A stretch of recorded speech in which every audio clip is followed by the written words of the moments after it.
Welcome to Not Milk Never Milk. Subscribe if you're lactose intolerant. You start by confirming prerequisites. Update Arise crossover, turn on seasonal events, and ensure you meet the level or gear requirements. Gather a small squad of 3 to 5 players because the encounter scales with group size. Once done, monitor the in-game event timer and set a reminder for the server night window. The winter raid only appears roughly between 22:00 and 02:00. Do this now to catch the spawn. Missing that window means waiting for the next cycle. You move quickly to Frostbound Vale, using teleport or mount to arrive before other groups. Once there, focus on the world event chain.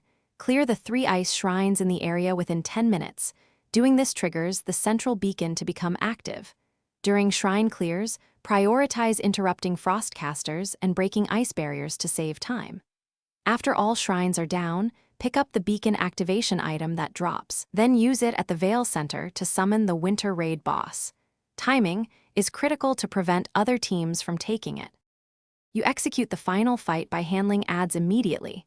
They amplify the boss if left alive, so clear them first, then focus full burst on the boss in Phase 2.